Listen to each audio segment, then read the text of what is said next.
வணக்கம் நேயர்களே, ஆயுத எழுத்திற்கு உங்களை வரவேற்பது நான் கார்கே.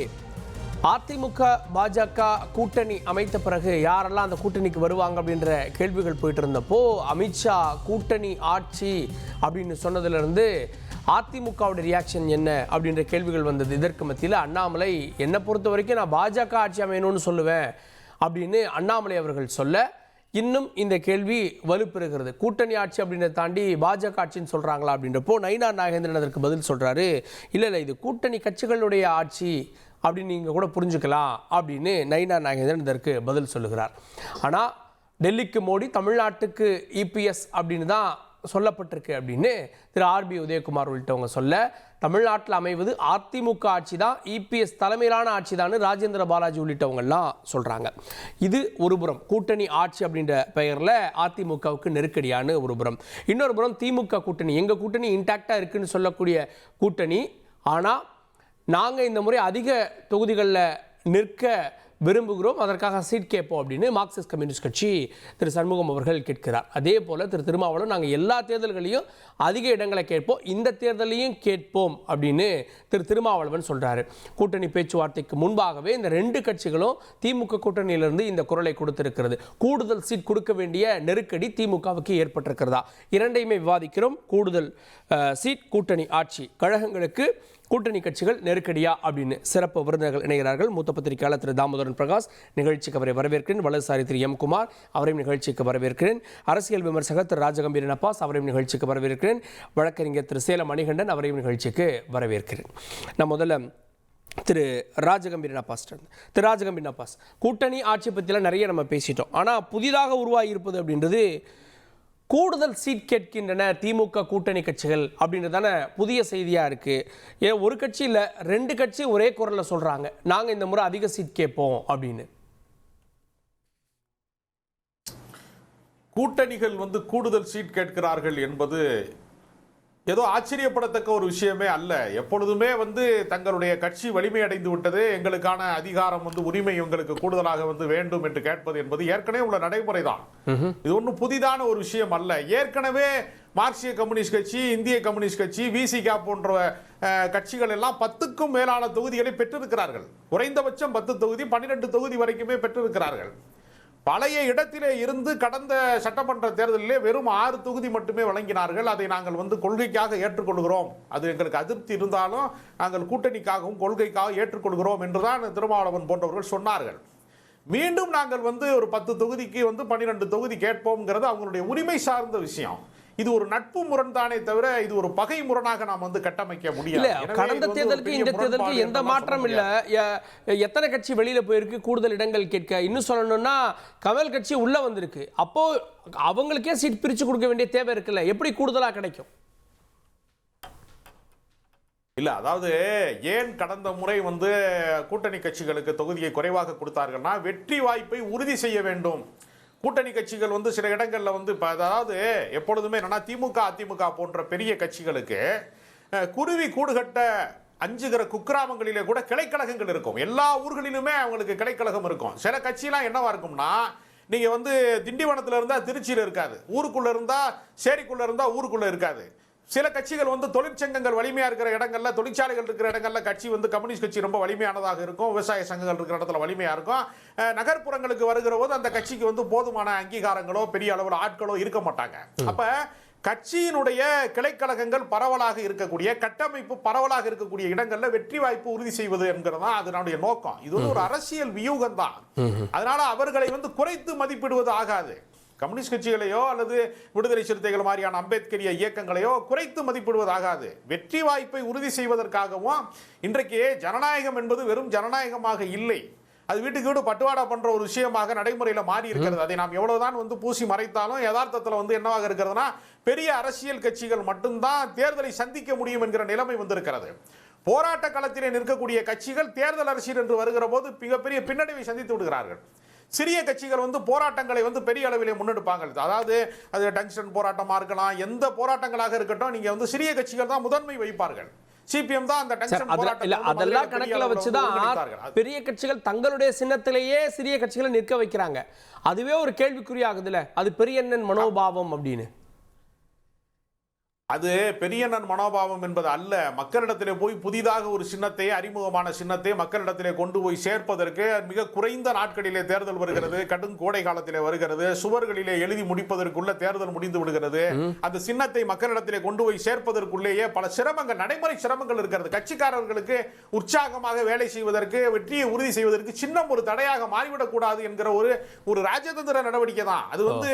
சூழ்ச்சியாக சிறு கட்சிகளை வளைத்து போட்டு விடுகிறார்கள் என்றால் அல்ல. இதனால எந்த நெருக்கடி இல்லைன்னு நினைக்கிறீங்களா? திமுகவுக்கு எந்த நெருக்கடி இல்லைன்னு நினைக்கிறீங்களா? இல்ல, நெருக்கடி என்பது என்ன செய்யறாங்கன்னா, தமிழ்நாட்டில் எதிர்க்கட்சி ரொம்பவும் பலவீனம் அடைந்து விட்டது. ஏறத்தாழ அதிமுக கள அரசியலிலே பெரிய தீவிரத்தன்மை இல்லை. உதாரணத்திற்கு கூட்டணி ஆட்சியை நாங்கள் பாஜக ஆட்சி அமைப்போம் என்று பகிரங்கமாக சொன்னதற்கு பின்பு கூட எதிர்வினை ஆற்றுவதற்கு அந்த கட்சியில இரண்டாம் கட்ட தலைவர்களை விட்டு மென்மையாக பேச விடுகிறார்கள். அப்ப அவர்கள் பகிரங்கமாக தங்களுடைய நிலைப்பாடு என்ன என்று சொல்வதற்கு கூட அச்சப்படக்கூடிய, தங்கள் கட்சியை காப்பாற்றுவது, மக்களை காப்பாற்றுவது அப்புறம் தங்களுடைய கட்சியை காப்பாற்றுவதற்கே அவர்கள் அச்சத்திலே தான் இருக்கிறார்கள். கேட்போம். எனவே அவர்கள் என்ன செய்கிறார்கள்னா, அவர்கள் எதிர்க்கட்சி இல்லாத இடத்தை கூட்டணி கட்சிகள் நிரப்புகிறார்கள். வேல்முருகன் எதிர்கேள்வி கேட்கிறார், திருமாவளவன் எதிர்கேள்வி கேட்கிறார், சிபிஎம் அரசை விமர்சிக்கிறது என்கிற இடம் எல்லாம் ஒரு ஆரோக்கியமான ஜனநாயகத்தின் அடையாளம். அது எதிர்க்கட்சி என்று பார்க்க வேண்டியதில்லை. அது கூட்டணி கட்சிகளாக இருந்தாலும் தோழமை கட்சிகளாக இருந்தாலும் அவர்களும் அதற்காக மக்கள் பிரச்சனைக்காக குரல் கொடுக்கலாம்ங்கிற ஒரு நட்பு முரணாகத்தான் அதை பார்க்கணும். அதை பகை முரணாக பார்க்க வேண்டிய அவசியம் இல்லை. கேட்போம் திரு குமார் அவர்கள்ட்ட. கூட்டணி கட்சிகள் குரல் கொடுப்பது அப்படின்றது ஜனநாயகம். ஆனால் பாஜகவோ அதிமுகவோ அங்கே இருக்கக்கூடியவங்களாம் பாருங்க, அவங்க கம்ஃபர்ட்டாக இல்லை, அவங்க அதிருப்தி குரல் எழுப்புறாங்க அப்படின்னு இந்த பிரச்சனையை பெருசாக்குறதே பாஜக அதிமுக அப்படின்னு குற்றச்சாட்டு முன்வைக்கிறாங்க. இந்த பிரச்சனையை யார் பெருசாக்குனா? திருமாவளவன் பெருசாக்கியிருக்கார். சண்முகம், மார்க்சிஸ்ட் கம்யூனிஸ்ட் கட்சியுடைய மாநில தலைவர் சண்முகம் பெருசாக்கியிருக்கார். இல்லை, அது பகைமுரண் இல்லை அப்படின்ற. பகைமுரண் இல்லைங்கிறது அப்படி தானே சொல்லணும். பாலிஷாக வேற என்ன சொல்ல முடியும்? திமுகவுக்கு ஆதரிச்சு பேசுறவங்க அப்படித்தானே பேச முடியும். நீங்க என்ன சொல்றீங்க? நான் என்ன சொல்றேன்னா, இதுவரைக்கும் இந்த சின்ன சின்ன கட்சிகள்னு நண்பர் அப்பா சொன்னது போல சின்ன சின்ன கட்சிகளா நீங்கள் வாங்க, நீங்கள் கட்சி ஆரம்பிச்சதெல்லாம் சரிதான், கட்சி ஆரம்பிக்கும் போது உங்கள் நோக்கமும் சரிதான், உங்கள் கொள்கையும் சரிதான், அப்புறம் உங்களால் முடியலன்னா நீங்கள் எங்களோட வாங்க, ஏதோ 2 சீட்டு 3 சீட்டு ரேஷன் தர்ற மாதிரி தர்றோம், கூட இருங்க, என்ன எங்கள் கூடயே இருங்க, நாங்கள் சொல்கிறத கேட்டுட்டு பேசாமல் இருக்கணும், உட்காருங்கிற இடத்துல உட்காரணும், எந்திங்கிற இடத்துல எந்திக்கணும், அந்த மாதிரி நீங்கள் இருக்கணும். இதுதான் உங்களுக்கு இருக்கிற கட்டளை. இந்த எண்ணம் 2 கட்சிகளுக்கும். இப்போ இவர் சொன்னார் இல்லையா, அப்பா சொன்னது போல வலுவான கட்சிகள் அப்படின்னு சொன்னாங்க, எங்களோட வந்தீங்கன்னா நீங்கள் இப்படி தான் இருக்கணும், இப்படி இருக்கிறாருந்தா வாங்க, அப்படி இன்னும் ஒரு படி மேலே போய் எங்கள் சின்னத்தில் தான் போட்டிடுவோங்கிற அளவுலலாம் கூட இப்போ கூட அப்படி இருக்குது. ஸோ இதை உடைச்சிருக்காங்க. இப்போ திருமாவளவனும் சரி, திரு ஆதவர்ஜுன் அதை துவக்கி வச்சார். இனாக்குரல் பண்ணது ஆதவர்ஜுன். அவர் இப்போ தாவேக்கால இருக்கார்.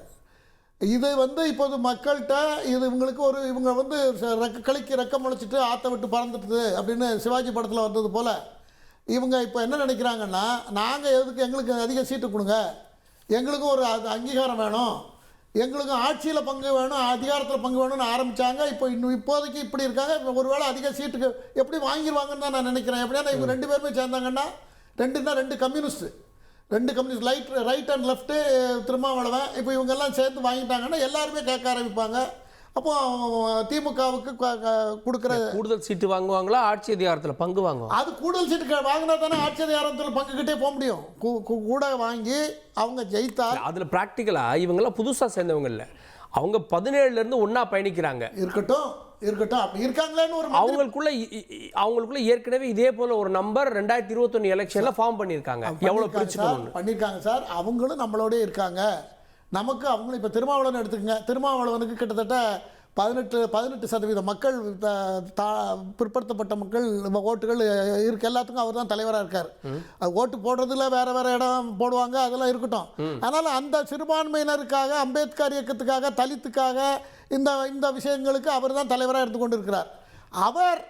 அவருக்கு ஒரு பிரதிநிதித்துவம் கொடுக்கணுங்கிறது இந்த திமுகவுக்கு அரசுக்கு என்ன வரலங்கிறது எனக்கு என்னை பொறுத்தவரையில் அவரை ஒரு அமைச்சராவையோ அல்லது அவருக்கு ஒரு துணை முதலமைச்சரோ அவர் கொடுத்துருக்கலாம்.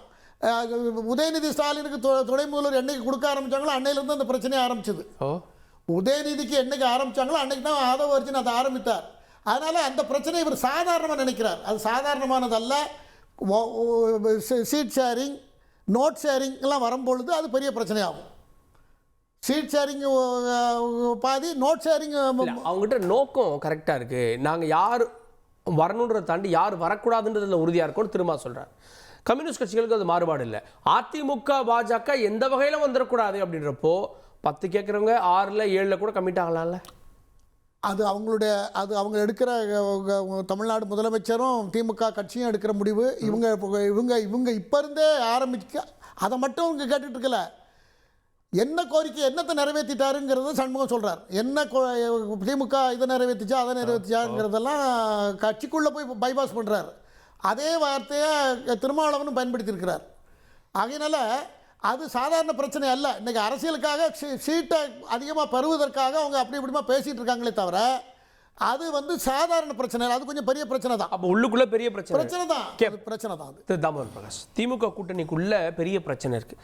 அது அப்பப்போ கேப் விட்டு வெடிக்கிற மாதிரி அதிக சீட்டு கேட்போம் அப்படின்றதும், விசிகா போன்றவர்கள் காவல்துறைங்களுக்கு அனுமதி கொடுக்கலன்னு பல முறை இதே மாதிரி பொதுவெளியில் புகார் சொல்வதும், இதெல்லாம் அதிருப்தியினுடைய குரல்கள் அப்படின்னு பார்க்குறேன். அதிருப்தியினுடைய குரல்கள் எப்போவுமே ஒலிச்சுக்கிட்டே இருக்கும். இப்போ ஒலிக்கிற குரல்கள்லாம் அதிருப்தியின் குரல்கள் அல்ல. இப்போ நான் உங்களுக்கு ஒரு சமன்பாடு சொல்கிறேன். திமுகவே இந்த முறை பல புதிய வேட்பாளர்களை தான் நிற்க வைக்கும். போன பாராளுமன்ற தொகுதியிலே கூட அவங்க பல புதிய தொகுதிகளில் அவங்களே எடுத்துக்கிட்டு நின்னாங்க. குறிப்பாக கோவை மண்டலங்களில் பல புதிய ரிஸ்க்குகளை அவங்களே எடுத்துக்கிட்டு நின்னாங்க. அந்த மாதிரி இந்த முறை அவங்க பெரிய அளவுக்கு ரிஸ்க் எடுக்க போகிறாங்க திமுக. அதில் முக்கியமான ரிஸ்க் என்னென்னா காங்கிரஸோட தொகுதியை குறைப்பாங்க. இப்போ இருக்கிற நம்பரில் காங்கிரஸோட தொகுதியை குறைப்பாங்க. அவங்க நாடாளுமன்றத்தில் காங்கிரஸுக்கு நிறைய கொடுத்துட்டாங்க. காங்கிரஸ் மற்ற இந்தியாவில் எந்த மாநிலங்களில் பெற்றதை விட அழகாக அதிகமான தொகுதிகளை தமிழகத்தில் அவங்க பெற்றிருக்காங்க. அப்போ இது சட்டமன்ற தேர்தல்னு வரும்போது திராவிட முன்னேற்ற கழகத்தோட சட்டமன்ற தேர்தல். அது இல்லாமல் விசிகா, சிபிஎம், சிபிஐ உட்பட பல கட்சிகள், மதிமுக உட்பட பல கட்சிகளுக்கு சீட்டு கொடுக்க வேண்டிய நிர்பந்தத்தில், அதிகமான சீட்டு நிர்பந்தத்தில் திமுக இருக்கு. உதாரணத்துக்கு பார்த்தீங்கன்னா விசிகா டபுள் டிஜிட்டில் தான் இந்த முறை நிற்பாங்க. சிங்கிள் டிஜிட்டில் போன முறை நின்னாங்க. இந்த முறை அவங்க 10க்கும் மேற்பட்ட தொகுதிகளில் தான் அவங்க நிற்பாங்க. எல்லாரும் கேட்டா காங்கிரஸும் கேட்காதா? நாங்க யார் தெரியும் 63 சீட்ல நின்னு கேட்க மாட்டாங்களா? கேட்பான்னு சொல்லியிருக்காரு பொதுக்குழு கூட்டத்தில் செல்வ பெருந்தகை. அவர் கேட்பாரு சார். இவங்க காங்கிரஸ் இந்த முறை அட்ஜஸ்ட் பண்ணி போனோம் அப்படின்றத இவங்க அகில இந்திய தலைமை கிட்ட பேசியிருக்காங்க. திமுக பேசி காங்கிரஸோட தொகுதிகளை குறைத்து மற்ற கூட்டணி கட்சிகளுடைய தொகுதிகளை அதிகப்படுத்தி கொடுப்பதற்கான பேச்சுவார்த்தை அவங்க கூட்டணிக்குள்ளே நடக்கக்கூடிய அட்ஜஸ்ட்மெண்ட்டில் அது நடக்கும். இந்த முறை காங்கிரஸுக்கு பொறுத்த வரைக்கும் அவங்களுக்கு மாநிலத்தில் ஆட்சி அமைக்கிறத பற்றி கவலையே கிடையாது. அவங்களுடைய குறிக்கோள் எல்லாமே அகில இந்திய அரசியல் தான். அகில இந்திய அரசியலில் அவங்க மிக கணிசமான தொகுதியை கொடுத்துருக்காங்க காங்கிரஸுக்கு, ரைட்டுங்களா? அது இல்லாமல் பாண்டிச்சேரியில் ஒரு ரூலிங் சான்ஸே திமுக காங்கிரஸுக்கு விட்டு கொடுக்குது, ரைட்டுங்களா? ஒரு மாநிலத்தில் ஆளக்கூடிய தகுதியே திமுக விட்டு கொடுக்கும்.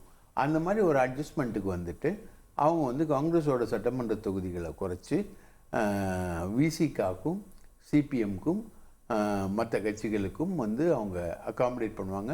நீங்கள் சொன்ன மாதிரி கமல் கட்சின்னு ஒரு கட்சி கூடுதலாக வந்திருக்கு இப்போது. ஸோ அதை அகாமடேட் பண்ணுவாங்க. நீங்கள் திங்க் பண்ண வேண்டியது பாஜக கூட்டணியே தான்.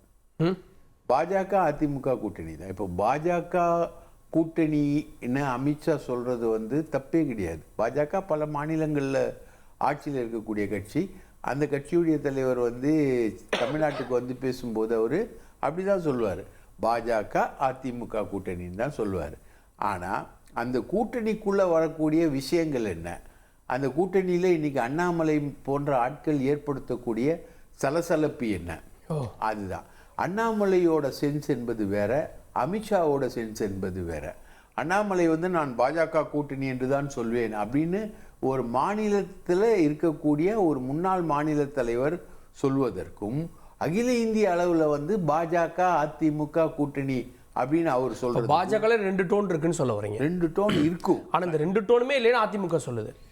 2 டோனும் இல்லைன்னு தான் அதிமுக சொல்லுது. ஆனா இந்த 2 டோன்ல அமித்ஷாவோட டோனை புரிஞ்சிக்க முடியும். அமித்ஷா வந்து சொல்றது வந்து அவர் அப்படிதான் சொல்லுவார். அந்த டோன்ல தான் அவர் சொல்ல முடியும். ஏன்னா அதிமுக இந்தியா முழுக்க தன்னோட பிரசன்ஸை காட்ட முடியாது. பாஜக இந்தியா முழுக்க இருக்கக்கூடிய ஒரு கட்சி. அப்போ அவர் வந்து டெல்லியிலேருந்து வந்து பேசும்போது பாஜக அதிமுக கூட்டணி என்டிஏ கூட்டணி ஆட்சி அமைக்கும்னு சொல்றாரு.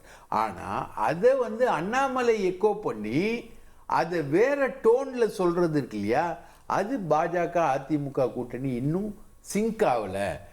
இப்போ நீங்க பாத்தீங்கன்னா அதுல நயினார் சொல்றது கூட்டணி கட்சிகள் ஆட்சி அமைக்கும் அப்படின்றாரு. அது வந்து அந்த சிங்கை லிங்க் பண்ணுதோ? அது சாஃப்ட் பண்ணுது. அண்ணாமலையுடைய ஷார்பஸ்ட் அட்டாக்க, அதாவது ஒரு பெரிய புயல் வரும்போது கொஞ்சம் அணை போட்டு தடுப்பாங்களே அந்த மாதிரி அண்ணாமலையுடைய ஷார்பஸ்ட் அட்டாக்க மைல்ட் பண்ணி. ஆனா அதிமுக பாஜக கூட்டணி சிங்க் ஆகல. உதாரணம், இப்போ திரிபுவனத்தில் அமமுகலேருந்து பலரை வந்து இழுத்து அதிமுகவில் சேர்ந்துருக்காங்க. பலர் வந்து திரிபுவனம்னு ஒரு ஊரில் சேர்ந்துருக்காங்க, அதிமுகவில் சேர்ந்துருக்காங்க. அப்போது இந்த 2 கட்சி கூட்டணி தலைவர்களும் ஒரு பெரிய போராட்டத்தை நடத்தலை. இவங்க வந்து ஒரு படை அணியாக வந்து முன்னே போல இவங்களுக்குள்ள இந்த பூத் கமிட்டி சிங்க்கு மற்ற சிங்க்கு எந்த சிங்க்கும் இவங்களுக்குள்ள நடக்கவே இல்லை. வெறும் கல்யாணம் ஆச்சுன்னு சொல்கிறாங்க. 2 பேரும் வந்து பொண்ணு மாமனார் வீட்டில் இருக்கு, பையன் வந்து மாப்பிள்ளை வீட்டில் இருக்காரு. இப்படி இருக்கிறது வந்து இந்த கூட்டணி வந்து எண்ணெயும் தண்ணீருமாக இருப்பதை போல் இருக்குது.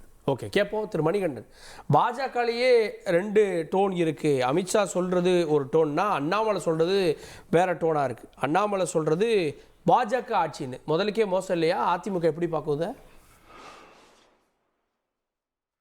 தந்தி டிவி நேயர்களுக்கு வணக்கம். கார்கே, இப்போ எனக்கு முன்னாடி பேசுறது நெற்றிக்கண் திறப்பினும் குற்றம் குற்றமே வந்து பாவம். எப்பயுமே சார் வந்து ஒற்றை கண்ணை மூடிக்கிட்டு ஒரு பக்கம் மட்டும்தான் பார்த்து பேசுவாரு. அவர் ஒன்று சொன்னாரு, என்டிஏ அதிமுக பாஜக கூட்டணி வந்து சிங்க் ஆகல அப்படின்னு சொல்லி சொன்னாரு.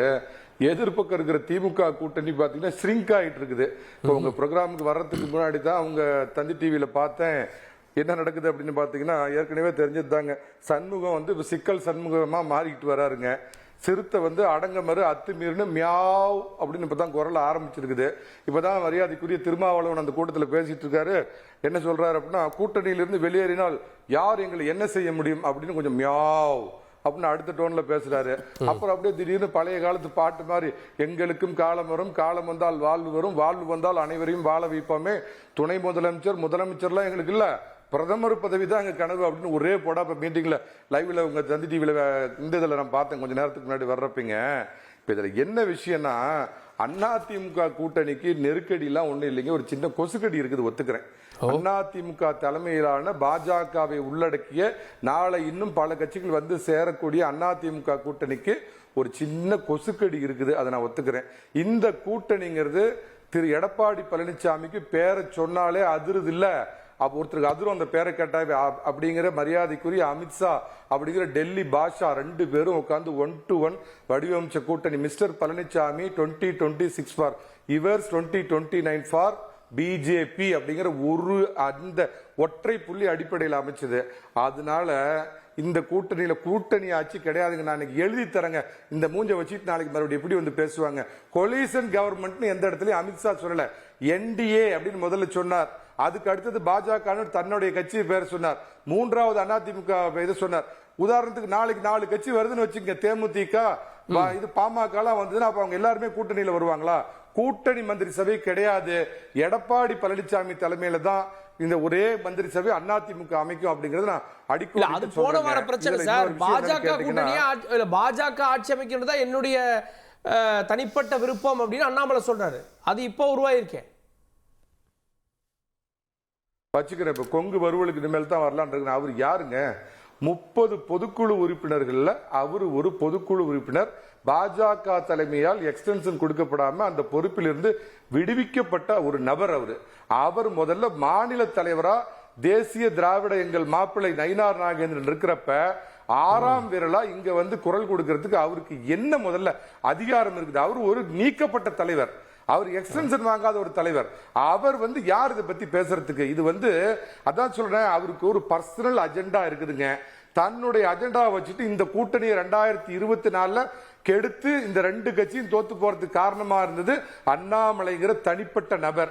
இப்ப இந்த கூட்டணி அமையாது, 3036 வரைக்கும் நாம தான் தலைவரா இருப்போம்னு மல்லாந்து படுத்துட்டு கனவு கண்டுகிட்டு இருந்தாரு. இவர் சொன்ன கணக்கெல்லாம் போய், இவர் எழுதி கொடுத்ததெல்லாம் போய், நடந்ததெல்லாம் வேறன்னு புரிஞ்சுக்கிட்ட டெல்லி பாஷா இவரை தூக்கி எரிஞ்சிட்டார். இவரால் எந்த பிரயோஜனமும் இல்லைன்னு. அதனால வந்து அவங்களுக்கு ஒரு நெருக்கடி கொடுக்கறதுக்காக இவர் பேசுறாருங்க. 4 வருஷத்துக்கு முன்னாடி பாராசூட் லேண்டிங்ல வந்து பாஜகவுல வந்து விபத்துல குதிச்சு இவருக்கு இந்த கட்சியை பத்தி ஏதாவது வரலாறு தெரியுமா? தமிழகத்தின் அனைத்து கிராமங்களுக்கு கால்நடையா நடந்து போய் கட்சியை வளர்த்தி 2014 தனி கூட்டணி தலைமையில் அமைச்சு 14% வாங்க பொன் ராதாகிருஷ்ணன் அதை சொல்லட்டும். கட்சிக்கே தன்னை அர்ப்பணித்துக் கொண்ட தியாகச்சூடர் ஹெச் ராஜா அதை சொல்லட்டும். இலகணேசன் இடத்தை இட்டு நிரப்புற ப்ரொஃபசர் ராமசீனிவாசன் அதை சொல்லட்டும். விளம்பரமே இல்லாம 40 ஆண்டுகளா உழைத்து வரும் SR சேகர் இதை பத்தி ஏதாவது பேசினாரா? தமிழகத்தில் தாமரை மலர்ந்தே தீருன்னு கடைசி வரைக்கும் வாழ்ந்த அக்கா தமிழிசை சொல்லட்டும். 10 வயசுல இருந்து ABVP தொடங்கி இன்னைக்கு பாஜக பாடுபட்டு வரும் வானதி அக்கா சொல்லட்டும். 30 பொதுக்குழு உறுப்பினர்கள், இவர் ஒரு பொதுக்குழு உறுப்பினருங்க. இந்த கொசுக்கடி யானையை கடித்து யானைக்கால் வியாதி வர்றதுக்கு பண்ணுது. தயவு செய்து தமிழக பாஜகவின் முன்னணி தலைவர்களே, இந்த கொசுவை இப்பயே விரட்டி அடிங்க. இந்த கொசுவை நீங்க சுத்த விட்டீங்கன்னா ஏற்கனவே ஒரு பிரிந்து போன கூட்டணி மறுபடியும் ஒரு ஒற்றை புள்ளியில சேர்ந்திருக்கிறப்ப இந்த கொசுவை நீங்கள் டெல்லி தலைமையிடம் சொல்லி டெல்லியில இருந்து கொசு பேட் வாங்கிட்டு வந்து இந்த கொசுவை அடிக்கல அப்படின்னு சொன்னா இது மீண்டும் ஒரு விரிசலை ஏற்படுத்தும். மரியாதைக்குரிய நான் மதிக்க தகுந்த பாஜகவினுடைய 2ஆம் கட்ட தலைவர்களுக்கு இது ஒரு வேண்டுகோளா வைக்கிறேங்க. ஒண்ணு தயவு செஞ்சு என்ன அனுமதிங்க. ஆடிட்டர் ரமேஷ் யாருன்னு தெரியுமா? எப்படி செத்தார்னு அண்ணாமலைக்கு தெரியுமா? அரவிந்த் ரெட்டி யாருன்னு தெரியுமா? வெள்ளையப்ப எதுக்காக கொண்டாங்கன்னு தெரியுமா? மதுரை ராஜகோபாலன் எதுக்காக செத்து போனாருன்னு தெரியுமா? சியாம் பிரசாத் முகர்ஜி யாருன்னு தெரியுமா? பண்டிட் தீனதயாள் உபாத்யாயன் அண்ணாமலைக்கு தெரியுமா? பாஜகவின் புனித பூமி மொகஸ்ரால் ரயில்வே ஸ்டேஷனை பத்தி அவருக்கு தெரியுமா? RSS முழு மீனிங் இவருக்கு முதல்ல தெரியுமா சார்? எக்டேவர் குருஜினா யாருன்னு தெரியுமா? ரஜுபையா KS சுதர்சனா யாருன்னு தெரியுமா? அடல் பிகாரி வாஜ்பாய் பின்ன பாத்திருக்காரா? வாழும் தலைவர் அத்வானி போய் பாத்திருக்காரா? வக்கீல் தொழில கோடியா கொட்ட தொழில விட்டுட்டு போய் முழு நேர RSS காரரா BJP காரரா இருந்த ஜனா கிருஷ்ணமூர்த்தி இவருக்கு தெரியுமா? என்ன வரலாறு சார் தெரியும் இந்த இறக்குமதி கேஸுக்கு? மீண்டும் சொல்ற தமிழக பாஜக தலைவர்களே, டெல்லி கொசு பேட்டை வச்சு இந்த கொசுவை அடிச்சு விரட்டுங்க, இல்லைன்னா கூட்டணிக்கு இது ஆபத்து. திரு குமார், அண்ணாமலையினுடைய பேச்சுல வேற பொருள் இருக்கு அப்படின்னு அவர் பாக்குறாரு. அவர் தன் நண்பர் மணிகண்டன் வந்து இவ்வளவு சீரியஸாக பேச வேண்டிய அவசியம் இல்லை. இப்போ இவர் பேச்சு தான் இப்போ அடுத்தால ட்ரெண்ட் ஆக போகுது. ஏன்னா அது நான் சாதாரண ஒவ்வொருத்தரும் அவங்கவுங்க பாடி லாங்குவேஜில் சொல்கிற சார். அமித்ஷா வந்து சொன்னதுக்கப்புறம் என்னுடைய பர்சனல் விருப்பம் பாஜக ஆட்சி அமையணும் தான், ஆனால் தலைவர் இங்கே இருக்காரு, அவங்க பார்த்து முடிவு பண்ணுவாங்க, அவங்க ஒரு முடிவு எடுத்து சொல்லுவாங்கன்னா எனக்கு விருப்பம் இல்லை, அவங்களுக்கு விருப்பம் இருக்குன்ற பொருள் வராதா? அப்படிலாம் எடுக்க முடியாது. ஒவ்வொருத்தருக்கும் ஒரு நீங்கள் ஒரு கருத்தை ஒரு பாணியில் சொல்லுவீங்க, அவர் ஒரு பாணியில் சொல்லுவார், நான் ஒரு பாணியில் சொல்லுவேன். இப்போ அவர் என்ன சொன்னார், நான் இப்படியெல்லாம் சொல்லிட்டேன்னு என் பேரில் எதுவும் வந்துடக்கூடாது. அவர் அந்த கட்சியில் இருக்கார், அந்த கட்சிக்கு உழைத்தார், அவர் அந்த கட்சியில் அவருக்கு 3 வருஷம் முடிந்து போய்விட்டது. அவரை வந்து இப்போ அவரை வேறு தலைவர் வந்திருக்கிறார், அவர் தேசிய செயற்குழு உறுப்பினராக இருக்கார். அவர்கிட்ட அதை பற்றி பேசும்போது கேட்கும் பொழுது அவர் பாஜக வரணும்னு நினச்சி தானே எல்லோரும் கட்சி ஆரம்பிப்பாங்க. இப்ப சின்ன சின்ன கட்சிகள் கூட நோக்காதானே. குமார் ஒரே ஒரு கேள்வி பதில் சொல்லுங்க. இலகணேசன் மாநில தலைவரா இருக்கிறப்ப குமார் தயவு பண்ணி என்னோட கேள்விக்கு பதில் சொல்லுங்க. குமார் என்னுடைய தயவு செஞ்சு ஒரு கேள்விக்கு பதில் சொல்லுங்க குமார் உங்க அனுமதியோட கேக்குறேன். இவருடைய வார்த்தையினால என்ன, அவர் வார்த்தை என்ன, பாஜக வரும் நான் சொன்னேன்னா அது என் மேல பழிய வந்துரும் அப்படி நிதானமா தானே பேசுறாரு மணிகண்டன். எனக்கு பாஜக ஆட்சி தான் ஆசனா, ஆனா இப்ப இருக்கக்கூடிய தலைமை முடிவு பண்ணும், அவங்க தலைவர் சொல்லுவாருன்னு நிதானமா தானே பேசுறாரு மணிகண்டன். ஒன்னு சொல்லிடுறேங்க கார்கே, தயவு செஞ்சு இந்த குமார்கிட்ட ஒண்ணு கேக்குறேன். இலகணேசன் தலைவரா இருக்கிறப்ப இன்னைக்கு கவர்னரா இருக்கிற CP ராதாகிருஷ்ணன் துணைத் தலைவரா இருந்தாரு, பொன் ராதாகிருஷ்ணன் துணைத் தலைவரா இருந்தாரு. இலகணேசன் ஒரு கருத்து சொல்றப்ப இவங்க மாத்தி பேசியிருக்காங்களா? தாழ்த்தப்பட்ட மிகப்பெரிய தலைவர் டாக்டர் கிருபானி தலைவரா இருந்தப்ப இலகணேசன் ஏதாவது தனியா தன்னந்தனியா அவர் பாட்டுக்கு ஒரு ட்ராக்ல பேசியிருக்காரா? திரும்ப சொல்றேன், சார் குமார் ஒரு நிமிஷம் முடிச்சிடுறேன். குமார் நான் ஒரு நிமிஷம் முடிச்சிடுறேன். குமார் இருங்க, குமார் பாருங்க, சீரியஸ்னஸ் புரிஞ்சிட்டு பேசுங்க. இந்த திராவிட மாடல் ஆட்சியை வீட்டுக்கு அனுப்பணுங்கிற ஒரு வேள்வி தீக்காக இந்த ரெண்டு கட்சியும் திரும்ப கூட்டணியில சேர்ந்திருக்கிறோம். இவர் கொங்கு அரசியலை மனசுல வச்சுக்கிட்டு கொங்கு பெல்ட் மனசுல வச்சுட்டு இவர் பேசுறார். அந்த கொங்கு பெல்ட்லயே 1999 தேர்தல்ல இன்னைக்கு மகாராஷ்டிரா கவர்னர் சிபி ராதாகிருஷ்ணன் 3.25 லட்சம் ஓட்டுல அன்னைக்கு ஜெயிச்சார். தமிழகத்திலேயே அதிக ஓட்டு வாங்கி ஜெயிச்சார். இவரால என்ன சார் கட்சி வளர்த்தார்? யூடியூப்ல கதை விடுறதும் சோசியல் மீடியாவில் கதை விடுறதும் உருட்டு அமைப்பு இருக்குதா பாஜகவிற்கு? ஆனால் பாஜகவை தேசிய நலன் கருதி, பிரதமர் மோடியை கருதி, தமிழகத்தின் நலன் கருதி திராவிட மாடலை தூக்கி எறிய வேண்டும் என்பதற்காக இன்முகத்தோடு தூக்கி சுமப்பதற்கு தகப்பன்சாமி பழனிசாமி தயார். இந்த அண்ணாமலை என்ற கொசுவை இல்ல சார், அண்ணாமலையுடைய பேச்சை ரொம்ப சீரியஸா எடுத்துக்கிறீங்கன்னு அவர் சொல்றாரு சார். அவர் சொல்றது எனக்கு இது தனிப்பட்ட ஆசைன்றாரு. அப்படி சொல்லக்கூடாதா? ஆனா முடிவு பண்ண போது நயினார் நாகேந்திரனோ அமித்ஷாவுடைய கட்டளைப்படி தானே. மணிகண்டன் ஒண்ணு கேக்குறேங்க சார், இவர் யார் சார்? இவருக்கு என்ன அதிகாரம்? 30 பொதுக்குழு உறுப்பினர் இருக்காங்க சார். அவருடைய தனிப்பட்ட விருப்பம் சார், அவருடைய தனிப்பட்ட நம்மலாம் பேசல, அத போல அவர் பேசலாம் தானே, அந்த அளவுலயாவது பேசலாம்ல சார். நான் ஒரு விமர்சகர், நான் ஒரு ஆதரவாளர். இங்க பாருங்க, நான் ஒரு ஆதரவாளர். சரி, அவர் தொண்டரா வச்சு பேசுங்க. அவர் தொண்டரா கருத்து சொல்லலாம் இல்லையா?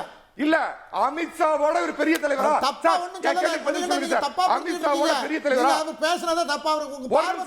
குமார் என்ன பேச விடுங்க. குமார் என்ன பேச விடுங்க. இவர் என்ன அமித்ஷாவோட பெரிய தலைவரா, மோடியோட பெரிய தலைவரா? நாய்க்கு எதுக்கு நாலடி வாளு?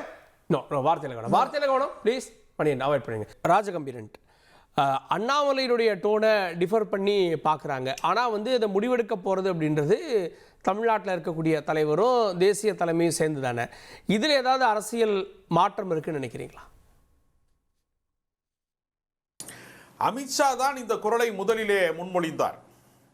அமித்ஷா அவர்கள் தான் என்ன செய்தார்கள் என்றால், பாஜகவினுடைய கூட்டணி ஆட்சி, இந்த என்டிஏ ஆட்சி என்கிற குரலை முதலில் அவர்தான் சொன்னார்.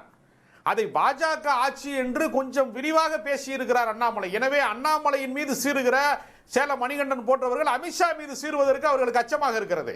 அவர் ரொம்ப விவரமா இருக்கிறாரு. பண்ணையாரை மட்டும் நம்ம வந்து பக்குவமா பாத்துக்கிறோம்னா வேலை செய்யறவங்களை வந்து விரட்டலாம் அப்படிங்கிற மாதிரி அதற்கான பழியை வந்து அண்ணாமலை மேல போடுறாங்க. ஏதோ அண்ணாமலை தான் இதை உருவாக்குனது மாதிரி பேசுறாங்க. அவர் 30 பேர்ல ஒருவருங்கிறாங்க. நேற்று வரைக்கும் அவர் மாநில தலைவர், மீண்டும் கூட அவர் மாநில தலைவராக வரலாம். இதெல்லாம் வந்து அந்த கட்சி தான் முடிவு செய்யும். இவர் ஏன் இவ்வளவு ஆத்திரப்படுறாருன்னு தெரியல சார். அண்ணாமலையை விட்டுட்டு நயினார் தலைவராகிறாரு. அன்னைக்கு கூட்டணி அமைது. எதுக்காக அண்ணாமலைக்கு நீட்டிப்பு கொடுக்கப்படல? எதுக்காக இந்த கூட்டணி அமைது? ரெண்டே ஒரே புள்ளியில பொருத்தி பார்க்கணும்ல சார். தேர்தல் அரசியலிலே அண்ணாமலையால வந்து நாடாளுமன்ற தேர்தலிலே வெற்றி பெற முடியவில்லை.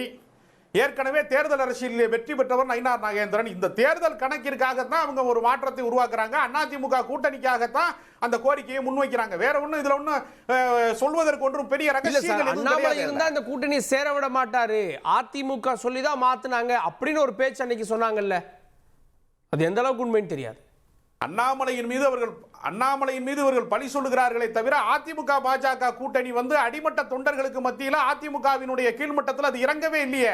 என்றைக்கு வந்து அவர்கள் வந்து அதாவது 200 சீட்டு கொடுத்தா 100 சீட்டு எங்களுக்கு வேணும், அப்பதானே கூட்டணி ஆட்சி அமைக்க முடியும் அவர் விளக்கம் தானே சொல்றாரு. கூட்டணி ஆட்சியை வந்து நாங்கள் நிராகரிக்கிறோம்ங்கிறதுல உறுதியோடு அதிமுக இல்லையே. அதிமுக என்ன செய்யணும்? நாங்கள் வந்து ஒருபோதும் கூட்டணி ஆட்சியை வந்து ஏற்றுக்கொள்ள மாட்டோம்னு திடமா அறிவிக்கணும்ல. அவர் மறுபடியும் மதுரை மாநாட்டில் வந்து பேசிட்டு போறாரு அமித்ஷா. அதற்கு பின்பு இவர்கள் மௌனம் காக்கிறார்கள்னா அப்ப அதிமுக என்கிற கட்சியை காப்பாற்றுவதற்கு வலிமையற்றவர்களாக மாறிவிட்டார்களா என்கிற கேள்வி வருதா இல்லையா? இவங்க திமுக பார்த்து விமர்சிக்கிறதுக்கான அருகதையே கிடையாது. முதல்ல அவர் திருமாவளவே தெளிவா சொல்றாரு, நாங்கள் வந்து கூடுதல் சீட்டு கேட்டாலும் திமுக என்கிற கூட்டணியின் எல்லைக்குள்ளே இருந்துதான் நாங்கள் வந்து அதை விவாதிக்கிறோம், அப்படித்தான் உரிமை கோருகிறோம் அவர் சொல்லிட்டாரு. ஒரு அம்பேத்கரிய கனவு அரசியல் சாசனத்தை காக்கிற ஒரு மாநாட்டை இன்னைக்கு அவர் பேரணியை நடத்தியிருக்காரு. அதனால அவர் சொல்றாரு அரசியல் சாசனத்தை எழுதியவர்கள் பிரதமர் ஆகக்கூடாதா, நாங்கள் அதிகாரத்துக்கு வரக்கூடாதான்னு கேட்கிறாரு. ஆனா அவர் திருமாவளவனை கொச்சைப்படுத்துகிற விதமாக சேலம் மணிகண்டன் வந்து விடுதலை சிறுத்தை மியாவுன்னு கத்துதுலாம் சொல்றாரு. அந்த கட்சியினுடைய பிரதிநிதிகள் இந்த விவாதத்தில் இல்லாத போது அவர்களை கொச்சைப்படுத்துவது என்பது வந்து கண்டிக்கத்தக்கது. வன்மையாக நான் கண்டிக்கிறேன். அந்த முல்ல சேலம் மணிகண்டன் இதே குரல் தான் அமித்ஷா சொல்றாரு. அமித்ஷா நீங்க கண்டிக்கலையேன்னு கேட்கிறாரு. அதாவதுங்க அப்பாஸ் கேட்கறதுக்கெல்லாம் வந்து எடப்பாடி பழனிசாமி டெய்லி கூப்பிட்டு இல்லைங்க என் தலைமையில் தானுங்க தனி கூட்டணி பாஜக கூட்டணி இல்லைங்கலாம் சொல்லிட்டு இருக்க மாட்டாருங்க. மிக தெளிவா அதிமுக தொண்டர்களின் குரலாக நீங்க பேசணுமா வேணாமா? அமித்ஷாவை எதிர்ப்பதற்கு தைரியம் இல்லாம தில்லு இல்லாம என் பேர்ல நீங்க பழிய மாத்தி விடுறீங்க. எவ்வளவு விவரமா தந்திரமா பேசுறீங்க நீங்க. அதிமுக தொண்டர்களுக்கு பதில் சொல்லுங்க நான் சொல்லிட்டு இருக்கேன். எனக்கா பதில் கேட்டேன் நானே. என்ன தந்திரமான நடவடிக்கை இருக்கிறது? மணிகண்டன் அப்பாஸ் கொஞ்சம் அமைதியா இருங்க பாஸ். நான் என்னோட டர்ன்ல பேசுறேன். கொஞ்சம் அமைதியா இருங்க. நீங்க அப்புறம் பேசுங்க. சொல்றதுக்கு உங்ககிட்ட இல்ல அதாவது சொல்லுங்க. நீங்க போட கூடாது. அதிமுக கட்சி காக்கப்பட வேண்டும் என்ற அடிப்படையில் நீங்க பேசுறீங்க. அப்பாஸுடைய கேள்வியா பார்க்காதீங்க. மணிகண்டன் பதில். அப்பாஸ் உடன்பிறப்பு கேள்வியா பார்க்கல, நான் மக்களுக்கான கேள்வி அவர் கேட்டார் அப்படின்னு நான் பாக்குறேங்க. திரு எடப்பாடி பழனிசாமி 1.5 மாசத்துக்கு முன்னாடியே மிக தெளிவா சொல்லிட்டார். டெல்லிக்கு மோடி, அதான் நாட்டுக்கு மோடி, இங்க என்ன சொல்லிருக்காங்க அப்படின்னு தெளிவா சொல்லிட்டார். இத பத்தி தினமும் பிரஸ் மீட் கூட்டி இதுதான் சொல்ல வேண்டிய அவசியம் இல்ல. இன்னைக்கு திரு துணைத் தலைவர் KP ராமலிங்கம் மரியாதைக்குரிய பொதுச் செயலாளர் ஒரு 1/2 மணி நேரத்துக்கு முன்னாடி வீட்டுல பார்த்துட்டு பிரஸ் சந்திச்சாங்க. உங்க தந்தி டிவி வந்திருந்தது. மிக தெளிவா சொன்னார், அதிமுக தான் ஆட்சி அமைக்கும் தனித்துன்னு சொல்றார். இது 1வது பாயிண்ட். இன்னைக்கு ப்ரொஃபசர் ராமசீனிவாசன் உதயகுமார் போய் கைது பண்ணி வச்சிருந்தப்ப பார்த்துட்டு மிக தெளிவா சொன்னார், உங்க தலைமையில தான் கூட்டணி, உங்க தலைமையில தான் ஆட்சி, நீங்க தான் தனித்து ஆட்சி அமைப்பீங்க. நான் கேட்கிறது, அண்ணாமலைங்கிற ஒரு நபரை தாண்டி பொன் ராதாகிருஷ்ணன், H ராஜா, ப்ரொஃபசர் சீனிவாசன், வானதி சீனிவாசன், வேற யாராவது சொல்ற மரியாதைக்குரிய தேசிய திராவிட மாப்பிளை மாநில தலைவர் நயினார் நாகேந்திரன் யாராவது சொல்றாங்களா? இல்ல அமித்ஷா, நான் இப்ப சொல்றேன், எழுதி வச்சுக்கங்க. டெல்லியில இருந்து விரைவில் இதற்கான நடவடிக்கை எடுக்கப்படுங்க. அமித்ஷாவை ஒரு பிளாக்மெயில் பண்றாருங்க, வேற ஒண்ணு இல்லைங்க. அமித்ஷா அண்ணாமலை என்ன பண்றாருன்னா, தனக்கு ஒரு முக்கிய பதவி, அதாவது பார்த்தா ஆசியாவுக்கே முதலமைச்சர் இந்த பிரதமர் பதவி நமக்கு கொடுப்பாங்கன்னு எதிர்பார்த்தாரு. இவரை பத்தி தெரிஞ்சுக்கிட்டு நான் ஒண்ணு கேட்கிறேன், ஆளுங்கட்சியா இருக்கிற பாஜக தன்னுடைய மாநில தலைவர் ஒருத்தர் வீட்டுல, அவங்க உறவினர் அக்கா வீட்டுல ரெய்டு, சிபிஐ ரெய்டுக்கே விட்டு பார்த்துருக்கீங்களா? அண்ணாமலை பத்தி தெரிஞ்சுக்கிட்டாங்க. அவர் வெளியே பேசுனதெல்லாம் வேற, அவர் பண்ணதெல்லாம் வேறன்னு தெரிஞ்சதுனால தான் அவரை ஒதுக்கி வச்சிருக்காங்க. இவர் பாஜகவை பிடித்த கிரகணம். அப்பாஸ் இவ்வளவு ஏதாவது சொன்னாரு. நான் கேட்கிற பொன் ராதாகிருஷ்ணன், மத்தவங்க யாராவது இதை பத்தி பேசுறாங்களா? ஒரு ஒற்றை மனிதனின் தனி கணக்கு. அவர் சில கணக்குகளை போட்டுக்கிட்டு ஏதோ வாழ்நாள் தலைவராக அறிவிக்கப்பட்டவர் மமதை திமிரில் அவர் பேசிட்டு இருக்காரு. இதே அமித்ஷா ஓங்கி கொட்டுவார். அவர் என்ன எதிர்பார்க்கிறாருன்னா, கட்சி விட்டு வெளியேற்றணும், நாம போய் ஒரு தனி கட்சி தொடங்கி அந்த சின்ன பகுதியோட போய் சேரலான்னு துண்ட வீட்டுக்கு ரெண்டகம் செய்ய முயற்சி செய்து கொண்டிருக்கிறார் அண்ணாமலை. சரி கேட்போம். நான் திரு தாமோதர் பிரகாஷ் அண்ணாமலையை இந்த பேச்சை தான் விமர்சிக்கிறாங்க. இதே மாதிரியான குரல் தான் விசிகாவும் தொடர்ந்து சொல்லிட்டு இருக்கு. நாங்கள் கூட்டணி ஆட்சி அதிகாரத்தில் பங்கு அப்படின்னு. ஆனால் அங்கே லைட் டோனாக பார்க்குறாங்க. அண்ணாமலை சொன்னால் மட்டும் அக்ரெசிவாக பார்க்குறீங்களே சார். அங்கே லைட் டோனாக வர்றது இட்ஸ் அ ஃப்ரெண்ட்லி, அது பகைமுரண் கிடையாது, நட்பு முரண் இது. அதனால் அதை அப்படி பார்க்குறாங்க சார். அதிமுகவுக்கு பெரிய பிரச்சனைங்க இருக்குது சார். அதிமுக கூட்டணியே ரொம்ப பெரிய தலைவலி பிடிச்சதாக இருக்குது. ராமதாஸுக்கும் அன்புமணிக்கும் இருக்கிற பிரச்சனையில் யாரோட தலைமை சிறந்த தலைமை, யாரோட இவங்க கூட்டணி பேச்சுவார்த்தை நடத்துவாங்க. அவர் ராமதாஸ் படம் இல்லாமல் தனி யாத்திரையை அவர் அனௌன்ஸ் பண்ணிட்டு போகிறார். தேமுதிக முரண்டு பிடிச்சி நாங்கள் கூட்டணியில் இருப்போமா இல்லையா அப்படின்றது பின்னாடி சொல்வோம்னு சொல்கிறாங்க இல்லைங்களா. பாஜகவில் அண்ணாமலைக்கும் நயினார் நாகேந்திரனுக்கும் ஒரு பெரிய ஃபைட்டு நடக்குது. இப்போ இவர் சொல்கிறார்ல, அவரை தூக்கி இப்போ KR வெங்கடேஷ்னு ஒரு ரவுடி அமித்ஷாவை பார்த்தாங்கன்னு சொல்லிட்டு கட்சியை விட்டு எடுத்துட்டாங்க. அந்த மாதிரி அண்ணாமலையே கட்சியை விட்டு எடுத்துருவாங்கன்னு அண்ணாமலை எதிர்பார்க்குறாருன்னு சொல்கிறாங்க இல்லையா. இவங்க ஏற்கனவே ரெசல்யூஷன் போட்டவங்க தானே சார். அண்ணாமலைன்றவர் இந்த கூட்டணிக்கு எதிராக பேசுகிறாரு. அவர் மாநில தலைவர் பதவியில் இருக்கக்கூடாதுன்னு மாநில நிர்வாகிகள் கூடி அதிமுகவில் ஒரு பெரிய ரெசல்யூஷன் போட்டாங்கல்ல சார். அந்த ரெசல்யூஷன் இன்னைக்கு வரைக்கும் இருக்குது. இப்போ அண்ணாமலையுடைய பேச்சு இந்த அளவுக்கு வருது. அண்ணாமலை போகிற இடம்லாம் கூட்டம் வருது. மதுரை சீனிவாசன் கையை வச்சு அமுக்குனாலும் மதுரையில் கூட்டம் அண்ணாமலைக்கு கேட்குது. அண்ணாமலை பேசுறது கரெக்டுன்னு சொல்லலை. நீங்கள் அண்ணாமலை பேச்சை விசிகாவோட பேச்சோட கம்பேர் பண்ணவே கூடாது. இது வேற அது வேற. இவங்களுக்குள்ள இருக்கக்கூடிய விஷயம் என்ன தெரியுமா சார்? சென்ட்ரல் ப்ராப்ளம் என்ன தெரியுமா சார்? பாஜக தன் பக்கம் ஒரு பெரிய கட்சிகளை கூட்டிக்கிட்டு, உதாரணத்துக்கு டாக்டர் கிருஷ்ணசாமி அவர் ஆட்சியில் பங்கு வேணும்னு அவர் கேட்டுக்கிட்டு இருக்காரு. ரைட்டுங்களா? நீங்கள் விசிகா கூட்டத்தை கேட்டிங்களே, டாக்டர் கிருஷ்ணசாமி ஆட்சியில் நாங்கள் பங்கு கேட்பதை யாராலும் தடுத்து நிறுத்த முடியாதுன்னு அவர் சொல்கிறார். பாஜக வந்து ஒரு பெரிய வெயிட்டை கிரியேட் பண்ணி ஒரு 100 சீட்டு கொடுங்க எங்களுக்கு, நாங்கள் ஒரு கூட்டணி, அதிமுக ஒரு கூட்டணி, 2 பேரும் நான் அவல் எடுத்துகிட்டு வரேன், நீ வந்து உமி எடுத்துகிட்டு வா, ஊதி ஊதி தின்னலாம் அப்படின்ற கதையில் பாஜக ஒரு கூட்டணியை உருவாக்கிக்கிட்டு வருது. அந்த கூட்டணியை ஏற்கனவே உருவாக்கி காமிச்சவர் யார்? அண்ணாமலை. அந்த அனுபவத்தில்தான் தான் அவர் பாஜக கூட்டணின்னு அவர் பேசிக்கிட்டு இருக்கார். ஸோ பாஜக இவ்வளோ சீட்டை வச்சு இவ்வளோ பெரிய கூட்டணியை வச்சு எங்களுக்கும் உங்களுக்கும் கூட்டணி அப்படின்னு ஒரு டாக்டிக்கல் அண்டர்ஸ்டாண்டிங்க்கு வருவதற்காகத்தான் கூட்டணி ஆட்சி, பாஜக ஆட்சி, என்டிஏ ஆட்சி இதெல்லாமே அவங்க சொல்கிறாங்க. இதை வந்து எடப்பாடி வந்து இதை அவாய்ட் பண்ணுறாரு. இந்த மாதிரி ஒரு டாக்டிக்கல் லைனில் வராதிங்க, எல்லாரும் எங்கிட்ட வாங்க, ராமதாஸாக இருந்தாலும் எங்கிட்ட வாங்க, அன்புமணியாக இருந்தாலும் எங்கிட்ட வாங்க, தேமுதிகவாக இருந்தாலும் எங்கிட்ட வாங்க, டாக்டர் கிருஷ்ணசாமியாக இருந்தாலும் எங்கிட்ட வாங்க, நான் தான் வந்து தேசிய ஜனநாயக கூட்டணியுடைய மாநில தலைமை அப்படின்னு அவரு சொல்றாரு. அமித்ஷாவும் அதை தான் சொல்லிட்டு போறார். தமிழ்நாட்டில் இபிஎஸ் எல்லாரும் சுப்பிரமணியன் தான் கூப்பிடணும்னு நினைக்கிறாங்க, ஆனால் எல்லாரும் சப்பானின்னு தானே கூப்பிடுறாங்க.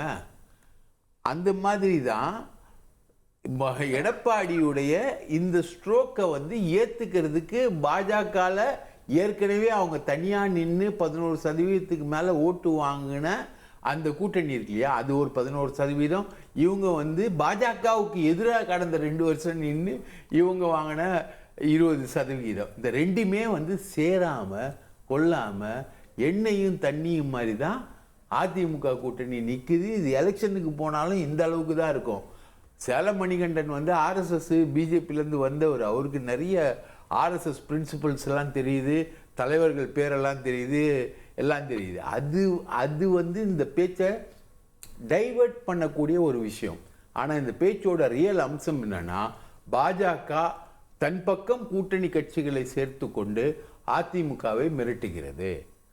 அதற்கு அதிமுக உடன்படுமா உடன்படாதா என்பதுதான் இப்போ வர்ற தேர்தலில் இருக்கக்கூடிய உறவு முறையா இருக்கும். ஓகே, அதிமுக பாஜக ஜெல்லாகல, அதனுடைய வெளிப்பாடு இது அப்படின்னு சொல்றேன். அதெல்லாம் கிடையாதுங்க, ஓப்பனாக சொல்கிறேன், அது கிடையாது. இப்போ மணிகண்டன் பேசினாரு, இப்போ நானும் அவருக்கு ஈக்குவலாக நான் பேசினேன்னாக்கா இது இன்னொரு அடுத்த கட்டத்துக்கு போயிருங்கக்கா நான் பேசல. அதை அண்ணாமலையும் நயினாரும் நல்ல டேர்ம்ஸில் இருக்காங்க, அண்ணாமலையும் உள்துறை அமைச்சரும் நல்ல டேர்ம்ஸில் இருக்காங்க, அண்ணாமலையும் பிரதமரும் நல்ல டேர்ம்ஸில் இருக்காங்க, அண்ணாமலையும் இபிஎஸும் அவர் வாழ்த்தெல்லாம் தெரிவித்தார். 2 பேருக்கும் மனஸ்தாபம் இருந்தது உண்மை, வாழ்த்து தெரிவித்தார். அதனால் அவர் இந்த கட்சியை பாஜகவை கூட்டணி இல்லாமல் தனியாக எடுத்துகிட்டு வரணுங்கிறதுல அவர் வந்த காலத்திலேருந்து நான்லாம் கூட அதை ஆதரித்து பேசியிருக்கிறேன். அவர் அந்த நிலைப்பாடில் இருந்தவர், அதனால் அவர் சொல்லியிருக்கலாம். அது அவருடைய கருத்தாக தான் நம்ம எடுத்துக்கணுமே தவிர அவர் மாநில தலைவர் கிடையாது. ஆனால் அதற்காக அவரை சிறுமைப்படுத்தி பேச வேண்டிய அவசியம் இல்லை. மணிகண்டன் பேசுனது எனக்கு ரொம்ப வருத்தமாக இருக்கிறது. நான் அதுக்கு மேலே எதுவும் பேசலை. ஏன்னா இதை பேசி இது அவர் ஒன்றை பேசி நான் ஒன்றை பேசி அப்போ இது ஒரு விதர்ப்பமாக வரக்கூடாதுங்கிறதுக்காக நான் அதை நிறுத்திக்கிறேன். ஆனால் இவங்க எல்லாரும் பேசுகிறத போல் அங்கே ஒன்றும் நடந்துடல. அவங்கவுங்க ஒரு சொற்றொடரை அவங்கவுங்க பாஷையில் அவங்க சொல்கிறாங்க. இப்போ நயினார் நாகேந்திரன் அவர்களும் கூட என்ன சொல்லியிருக்காரு, கூட்டணி தான், எடப்பாடி தலைமையிலான அரசாலான கூட்டு ஆட்சி தான் நடக்கும் அப்படின்னு தான் அவர் சொல்லியிருக்காரு. கூட்டணி தான் நடக்கும்னு சொல்லியிருக்காரு. கூட்டணினா என்ன சார்? முதல்ல இந்த டெல்லியில் இருந்தவங்களுக்கு டெல்லியில் தேசிய கட்சியோட நேஷனல் பார்வையில் பார்க்கும்போது அது காங்கிரஸாக இருந்தாலும் சரி, இண்டி கூட்டணியாக இருந்தாலும் சரி, என்டிஏவாக இருந்தாலும் சரி, அவங்க ஒரு கட்சியோட கூட்டணி வச்சா என்டிஏ கூட்டணி, இண்டி கூட்டணி அப்படின்னு சொல்கிறது தான் அவங்க டெர்மினாலஜியாக தான். அதை இங்கே பயன்படுத்தியிருக்காங்க. ஆனால் நாம் அதை எடுத்து விதர்ப்பமாக இப்போ நினச்சிக்கிட்டு பேசிக்கிட்டு இருக்கோம். ஒரு கட்சியில் சீட்டு கொடுக்காங்கன்னு வச்சுக்கோங்க. இப்போ அதிமுக மற்ற 7-8 கட்சிகள் ஒன்று சேர்ந்து எல்லா கட்சிக்கும் 10, 20, 30 சீட்டு கொடுத்தாங்கன்னா ஒரு கட்சிக்கு மெயினான கட்சிக்கு நிறைய ஓட்டு போயிட்டுதுன்னு வச்சுக்கோங்க, நிறைய சீட்டு கிடைக்கலன்னு வச்சுக்கோங்க. அப்போ என்ன ஆகும்? மற்ற கட்சி அதிகமாகப்பட்ட கட்சிகளுக்கு எல்லோரும் ஒன்று சேர்ந்தாங்கன்னா அது ஆட்சி அமைக்க முடியும் இல்லையா? அதனால் தேர்தலுக்கு முன்னால் இதை பற்றிலாம் யாருமே பேசுகிறது இல்லை. டெல்லியிலலாம் அப்படி தான். ஆனால் நம்ம ஊரில் கடந்து நம்ம இந்த மீன் கடல்லேருந்து எடுத்து மீன் வெளியே போட்டால் துள்ளி துள்ளி துள்ளி குதிக்குமே, அது போல் குதிச்சுட்டு இருக்கோம். அந்த டேர்ம்ஸை இப்போ பேசுகிறது, அந்த டேர்ம்ஸை நம்பி விவாதம் பண்ணுறது அதெல்லாம் தவறுன்றது என்னுடைய கருத்து. ஜெயிச்ச பிறகு என்னென்ன சீட்டு வந்திருக்கு, யாருக்கு மக்கள் ஓட்டு போட்டதானே சார். யாருக்காக இருந்தாலும் மக்கள் யாருக்கு ஓட்டு போடுறாங்களோ அவங்க தான் பிரதிநிதித்துவம் அடைய முடியும். அதில் பிரகாஷ் ஒரு ஃபார்முலா சொன்னார், 100 சீட்டு நான் எடுத்துக்கிட்டு பாஜக வந்து எல்லாருக்கும் பிரித்து கொடுக்குது அப்படின்னா அது ஆபியஸாக கூட்டணி ஆட்சியை நோக்கி ஒரு ஆட்சியை பிடிச்சா அப்படி தானே போகும். முதல்ல நீங்கள் எவ்வளோ பிரிக்கிறீங்க சார்? அதாவது அது நமக்கு எப்படி தெரியும்? அவங்களே இன்னும் பேசல, நாம எப்படி பேச முடியாத? அவங்களே இன்னும் பேசல. ஒரு கூட்டணி அப்படி என்பது தேர்தலில் மக்கள் வாக்களிக்க போகிறது, மக்கள் அதிகாரம் கொடுக்கக்கூடியது மக்கள் யாரை தேர்ந்தெடுக்கணுமோ அந்த கட்சியை தான் ஏன்னா ஜெயலலிதா தோற்றுருக்காங்க. ஜெயலலிதா ஒரு சீட்டு மட்டும் ஜெயிச்சிருக்கு, பாக்கியெல்லாம் தோற்றுருக்கு. கலைஞர் தோற்றுருக்காரு. எல்லா இடத்துலையும் 160 சீட்டு 170 சீட்டில் போட்டிட்டு ஒரு சீட்டு தான் ஜெயிச்சிருக்காங்க. என்ன வேணாலும் நடக்கும், அது மக்கள் முடிவு பண்ண வேண்டியது. அதுக்கு இப்போவே நாங்கள் வந்து மல்ல கட்டுறது, நாசியால் போகிற சீவனை கண்டகோடாலியில் போட்டு வெட்டுறேன்னு ஒரு பழமொழி சொல்லுவாங்க. அதை போல் நடக்காதது. அது தேர்தல் நடந்து கூட்டணி அமைந்து யாருக்கு உங்களுக்கு 10, 20, 30 சீட்டுன்னு பேசி எல்லா கூட்டணிகளும் மத்திய பாஜகவோட சேருவதற்கு எல்லா கட்சிகளும் தயாராக இருக்கிறது. உள்துறை அமைச்சரும் எதுவாக இருந்தாலும் அமித்ஷாவோட எடப்பாடியோட பேசிக்கிங்கன்னு அவரும் சொல்லிட்டார். எல்லாத்துக்கும் தமிழ்நாடு டெல்லியில் வந்து பேசுகிறவங்கிற அவசியம் இல்லை, கூட்டணிகள் பேசுகிறவங்க முடிவு பண்ணுறது எல்லாமே எடப்பாடி முடிவு பண்ணட்டும்னு அவர் சொல்லியாச்சு. அதனால் இதில் எந்த விதமான சிக்கலும் கிடையாது. இந்த கூட்டணியில் ஒரு சங்கடமும் கிடையாது. ஆனால் திருமாவளவன் போன்றவர்கள் அதுக்கு சிக்கலை உண்டு பண்ணுறதுக்கு, அதை உடைச்சி விடுறதுக்காக பேசிகிட்டு இருக்கார். திரும்ப என்ன பண்ணுறாரு? திரும்பவும் பேசினார். திரும்பவும் தாவேக்கா வந்து இந்த கூட்டணியில் போயிடக்கூடாது, தாவேக்கா போயிடக்கூடாது, போனால் அது ஒன்றுக்கு ஆகாது, நல்லா இருக்காது, போகாது, அப்படி இப்படின்லாம் பேசியிருக்காரு. அவருடைய சாமர்த்தியமாக பேசியிருக்காரு. அது அரசியல்வாதி அப்படி தான் பேசுவார். எல்லாரும் அப்படி தான் பேசுவாங்க. எதிரான கருத்து உள்ளவங்க எல்லாரும் அப்படி தான் பேசுவாங்க. அதை பற்றி நம்ம கொஸ்டின் பண்ண வேண்டிய அவசியம் இல்லை. ஆனால் இந்த கூட்டணியில் நாம் நினைக்கிற மாதிரி எந்த விதமான ஒரு சிக்கலோ சிரமமோ இல்லைங்கிறது என்னுடைய கருத்து. ஓகே, மக்கள் நீதி மையம் புதுசாக திமுக கூட்டணிக்குள்ளே வந்திருக்கு. இன்னும் யார் வருவாங்க அப்படின்ற ஒரு கேள்வி இருக்குது. தேமுதிகவுடைய நிலைப்பாடு என்ன? பாமக கூட பாஜகவோட போகிறாங்க அப்படின்ற மாதிரியான சில சமிக்கைகள் ராமதாஸ் அவருடைய பேட்டி இதெல்லாம் வச்சு நம்ம பார்க்குறப்ப தெரியுது. தேமுதிகலாம் வந்தால் என்ன ஆகும்? அப்போ இன்னும் அங்கே ஒரு நெருக்கடி தானே அதிகமாகும். இல்லை, நெருக்கடி அதிகமாகும் என்று நம்ம வந்து நினைக்க தேவையில்லை. அதாவது திமுக கூட்டணி கட்சிகளுக்கு வந்து தொகுதி பங்கீட்டில் இருக்கக்கூடிய நம்பர்ஸ் தான் முன்பின் இருக்கிறதே தவிர, இவர்களை போல மொத்தமாக வந்து அதிகாரத்தையே பறித்துக் கொள்வது மாதிரியான அதிமுக கூட்டணியில் என்ன சிக்கல் இருக்கிறதுனா, பாஜக மொத்தமாக அதிமுகவை விழுங்க பார்க்கிறது. அவன் ஒரு பட்டு வேட்டி பற்றிய கனவிலே இருந்தபோது கட்டி இருந்த கோவணமும் களவாடப்பட்டதுங்கிற மாதிரி நீங்க ஒரு கூட்டணி என்கிற பெயர்ல வந்து அவர்களை அழைத்துக் கொண்டு நீங்கள் அவர்களை அதிகாரம் அற்றவர்களாக மாற்றுவதற்கு நாங்க எங்க ஆட்சியை கொண்டு வருவோம் நீங்க சொல்றீங்க. 4 சட்டமன்ற உறுப்பினர்கள் அதிமுகவின் தயவினாலே அவர்களின் தோள்களில் ஏறி வெற்றி பெற்றவர்கள் அந்த ஆட்சியவே கைப்பற்றது நினைக்கிறாங்க. மாப்பிள வந்து எடப்பாடி பழனிசாமி தான் சட்டம் எங்க சட்டம் சொல்றது மாதிரி எல்லா அதிகாரத்தையும் வந்து பாஜக விழுங்க பார்க்கிறது. எனவே இன்னைக்கு அந்த அச்சம் திமுக கலப்புற அச்சம் சரியானதா இருக்குமா? நாளைக்கு எவ்வளவு ஜெயிக்குது, அதிமுக எவ்வளவு ஜெயிக்குது, பாஜக எவ்வளவு ஜெயிக்குது?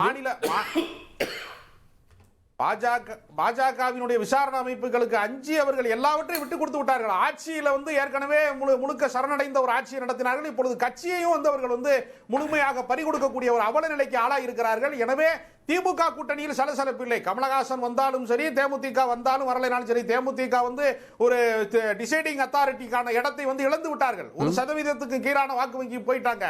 அதனால இவர்கள் எல்லாம் வந்துதான் திமுகவை காப்பாற்றணும் என்கிற நிலைமையில திமுக கூட்டணி இல்ல. வந்தால் அவர்களை வரவேற்பார்கள், தேவைப்படுகிற போது அவர்களுக்கான அங்கீகாரத்தை தருவார்கள். திமுக கூட்டணி என்பது ஒரு கான்கிரீட் கூட்டணியாக இருக்கிறது.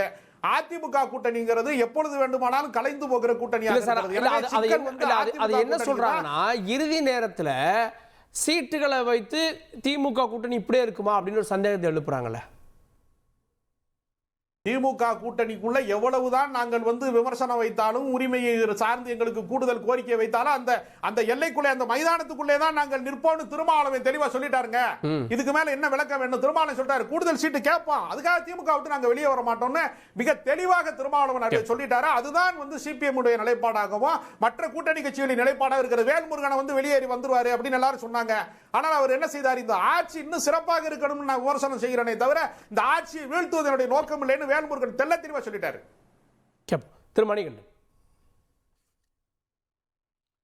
ஒன்றும் இல்லை கார்கே, நிதிக்கு சிக்கல் வந்ததும் 3 வருஷமா நிதி ஆயோக் கூட்டத்துக்கு போகாம உதயநிதிக்கு சிக்கல் வந்தோடனே டெல்லிக்கு ஓடோடி பிளைட் பிடிச்சி போய் மோடியோட அவரு கை வலிக்கிற அளவு கையை குலுக்கிட்டு அதுக்கப்புறம் தனியா பார்த்துட்டு வெள்ளக்கொடியை காமிச்சிட்டு வந்தாரு முதலமைச்சர் மரியாதைக்குரிய மு.க. ஸ்டாலின்.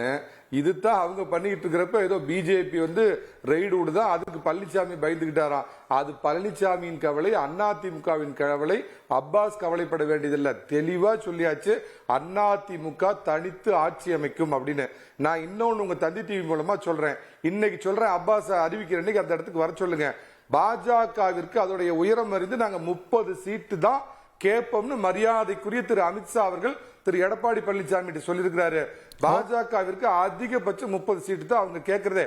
ஏன்னா 50 தொகுதிகளை கண்டறியுங்கள் திரு அமித்ஷா சொல்லியிருக்கார். அர்த்தத்தை புரிஞ்சுக்க, 50ல பில்டர் பண்ணா 25-30 தான் வரும். 100 தொகுதிகளை கண்டறியுங்கள்னு அமித்ஷா சொல்லல. அதை ஒண்ணு முதல்ல புரிஞ்சுக்கங்க.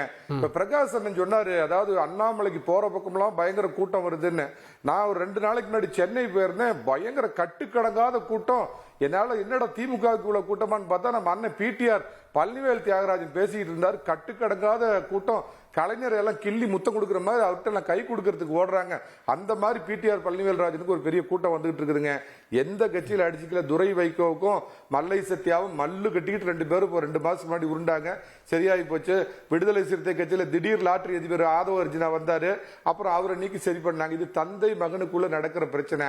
தைலாபுரத்திற்கு சேலத்துக்கு பிளைட் பிடிக்கிறத தவிர வேற வழி இல்ல. சேலத்துல இருக்கிற வந்து பழனிசாமியை கூட்டிக்கிட்டு டெல்லிக்கு பிளைட் பிடிக்கிறத போறாங்க. பாமக இருக்கக்கூடிய இந்த பிரச்சனை இப்ப பாமக யாரோட வருவாங்க, வந்தாலும் அதே ஓட் பர்சன்டேஜோட வருவாங்களான்ற கேள்வி.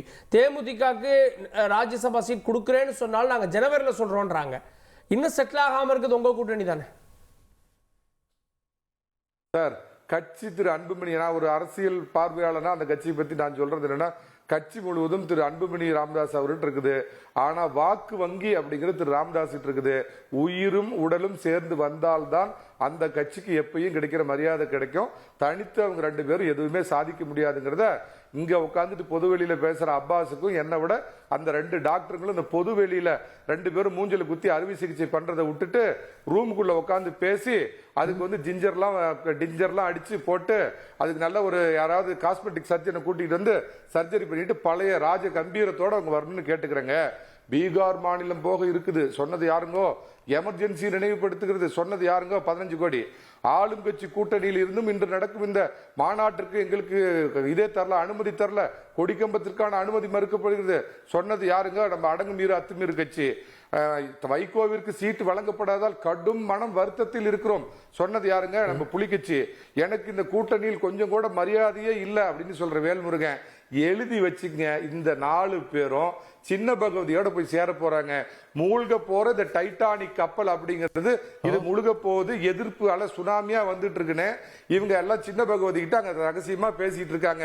இதுதான் நடக்க போகுது. தமிழகத்தில் அமைய போவது தகப்பன்சாமி எடப்பாடி பழனிசாமி ஆட்சி. மக்கள் அதுக்கான தேதியை காத்துக்கிட்டு இருக்கிறாங்க. ஒற்றை விரலால் ஓங்கி அடிக்க தேசிய ஜனநாயக கூட்டணிக்கு அண்ணாமலை பரிகாரம். அப்படிதானே திமுக கூட்டணி கட்சிகள் பேசுறாங்க அப்படின்னா அதிமுக பேசல, அப்படிதானே சார்? ஒரு கட்சியை பத்தி துரைமுருகன் சொன்னாரு, காலையில எங்களோட பேசிட்டு இருக்கிறாங்க, மத்தியானம் இன்னொரு கட்சியோட பேசுறாங்கன்னு. அதிமுக கூட்டணி வரேன்னு சொன்னவரு டாக்டர், பெரிய டாக்டர், காலையில பார்த்தா வந்து பாஜகவோட போனாங்க. இது எல்லாரும் பேசுவாங்க சார். இவங்க எப்படி சும்மா இந்த மோடி மஸ்தான், மோடின்னு மோடிக்கான தேர்தல் முடிஞ்சது. ஒன்னே ஒன்னு சொல்றேன், நாட்டு பிரச்சனைக்கு நாடாளுமன்றம், வீட்டு பிரச்சனைக்கு சட்டமன்றம், ரோட்டு பிரச்சனைக்கு ஊராட்சி மன்றம். இத தெளிவா மக்கள் புரிஞ்சவங்க. மோடிக்கான தேர்தல் முடிந்தது. எடப்பாடியா திராவிட ஸ்டாலினுக்கான தேர்தல். ஸ்டாலினை அரபிக்கடலில் தூக்கி எறிய போகிறார்கள் மக்கள். ஆயுத எழுத்திற்கு மீண்டும் உங்களை வரவேற்கும் திரு தாமோதரன் பிரகாஷ். திமுக கூட்டணி கட்சி ஒன்று எங்களோட பேசிட்டு இருக்குன்னு பாஜக சொல்லுது. இந்த கூட்டணி இன்டாக்டா இருக்கு, தொகுதிகளில் சீட்ல பிரச்சனை இல்லைன்னா அப்படி சொல்லுவாங்களா? அவர் சொல்லி 3 நாள் ஆச்சு சார். முருகன் ஜோசியம் சொல்லி 3 நாள் ஆச்சு. இன்னைக்கு வரைக்கும் திமுக கூட்டணி கட்சிகள் யாருமே வந்து அதிமுக கூட்டணி பக்கம் போகிறத பற்றி பேசவே இல்லை சார். முதல்ல என்னுடைய ஒரே ஒரு சப்மிஷன், ஃபைனல் சப்மிஷன் இதுதான் சார். முதல்ல அதிமுக கட்சி ஒத்துமையாக இருக்காது சார். ஓபிஎஸ்க்கு என்ன சார் பிரச்சனை? அதை எப்படி சார் தீர்க்க போகிறீங்க? டிடிவி தினகரன் பிரச்சனை எப்படி தீர்க்க போகிறீங்க? டிடிவி தினகரன் அவங்களாம் வெளியில் போயிட்டாங்களே. அதான் சார், டிடிவி தினகரன் கட்சி வெளியில் போயிடுச்சு சார். போன தடவை அவங்க பாஜக கூட்டணியில் நின்று அண்ணாமலையோட நின்று வந்தாங்க சார். அவங்க கட்சியை இப்போ எப்படி அகாமடேட் பண்ண போகிறீங்க?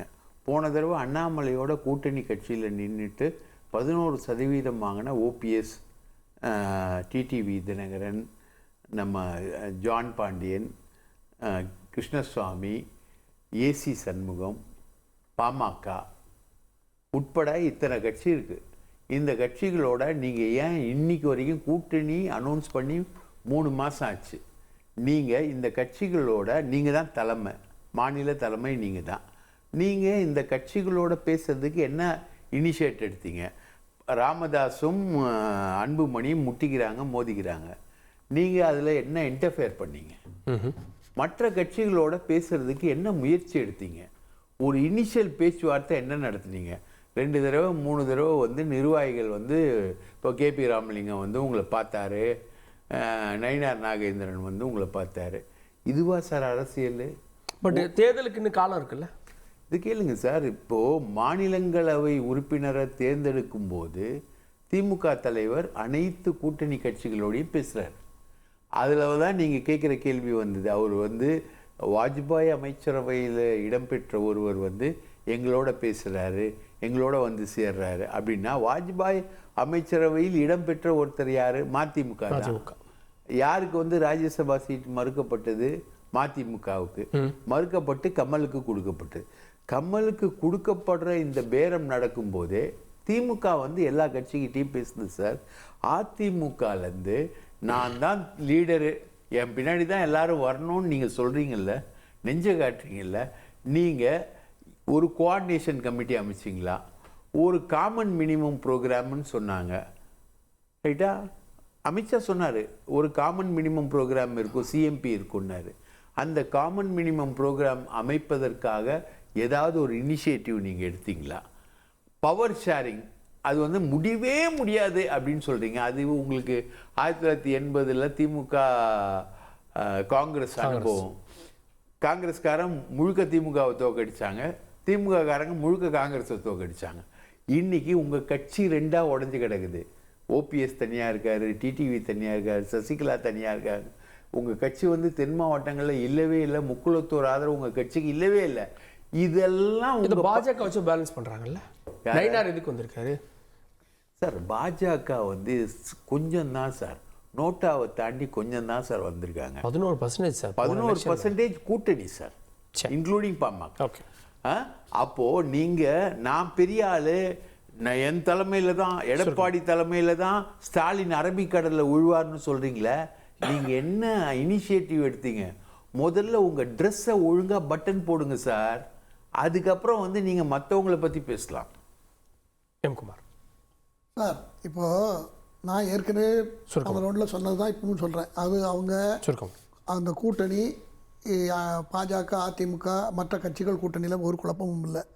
திமுகவுக்கு தான் இப்போ என்ன தர்ம சங்கடம்னா, புலி புல்கட்டு ஆட்டுக்குட்டி கதை. ஒரு படகோட்டி படகு தெரியும், அந்த கதை தெரியும் இல்லையா? அந்த நிலைமை இப்போ திமுகவுக்கு தான். ஏன்னா நான் இதை உடச்சி சொல்ல போகிறேன். இப்போ இது வரைக்கும் நான் சொல்லாமல் இருந்தேன், நம்மளாக சொல்ல வேண்டாம்னு நினச்சேன். நான் இப்போ சொல்ல போகிறேன். என்ன தெரியுமா? தாவேகா எல்லாத்துக்கும் வலை விரித்திருக்கிறது.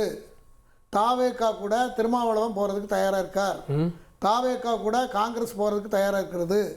தாவேகா கூட கம்யூனிஸ்ட் போக தயாராக இருக்கிறது. திமுகவில் தேவையான சீட்டு கிடைக்கலன்னா இவங்கெல்லாம் அங்கே போகிறதுக்கு தயாராக இருக்காங்க சார். இதை எழுதி வச்சுக்கோங்க. இது நடக்குதா? யாருமே பாஜக கூட்டணிக்கு வர தயாரா இல்லை. இந்த கட்சிகள் பாஜக எங்க வரும்? ஏற்கனவே பாஜகவில் இருக்கிற கூட்டணி பாஜகவில் இருக்கிறது. இல்லை சார், திமுக வேணான்னு முடிவு பண்ணா கூட அங்கே அதிமுக பாஜகன்னு யோசிக்க மாட்டாங்க. நீங்கள் சொல்ல வரீங்களா? இல்லை, அவங்க இப்போ விஜய் சினிமா நடிகராக இருக்காரு, புதுசாக வந்திருக்காரு, அவருக்கு நிறைய மக்கள் செல்வாக்கு இருக்கு, கூட்டம் இருக்கு, அவர் கூட போனால் நிறைய சீட்டு கிடைக்கும். சரி, இதெல்லாம் இருக்கு இல்லையா அவங்களுக்கு? அவங்க சினிமா நடிகர் இந்த நாட்டில் ஜெயிச்சிருக்காங்க. ஓகே, இந்த கணக்கு ஒரு கணக்கு ஓடிக்கிட்டு இருக்கு. அதனால தான் நான் என்ன சொல்கிறேன்னா, திமுகவுக்கு தான் ஆபத்து அதிகம் இதில், இந்த தேர்தலில். அதை நீங்கள் நல்ல ஸ்ட்ராங்காக பதிவு பண்ணிங்க. பொறுத்து பார்க்கலாம் எந்த கழகத்திற்கு நெருக்கடி இருக்கிறது அப்படின்றத தேர்தல் களத்தில் பொறுத்து பார்க்கலாம். விவாதத்தில் இந்த விருதுகளுக்கு நன்றி. பார்த்தவங்களுக்கும் நன்றி நேயர்களே. தொடர்ந்து இருந்தீர்கள் தந்தி தொலைக்காட்சியுடன்.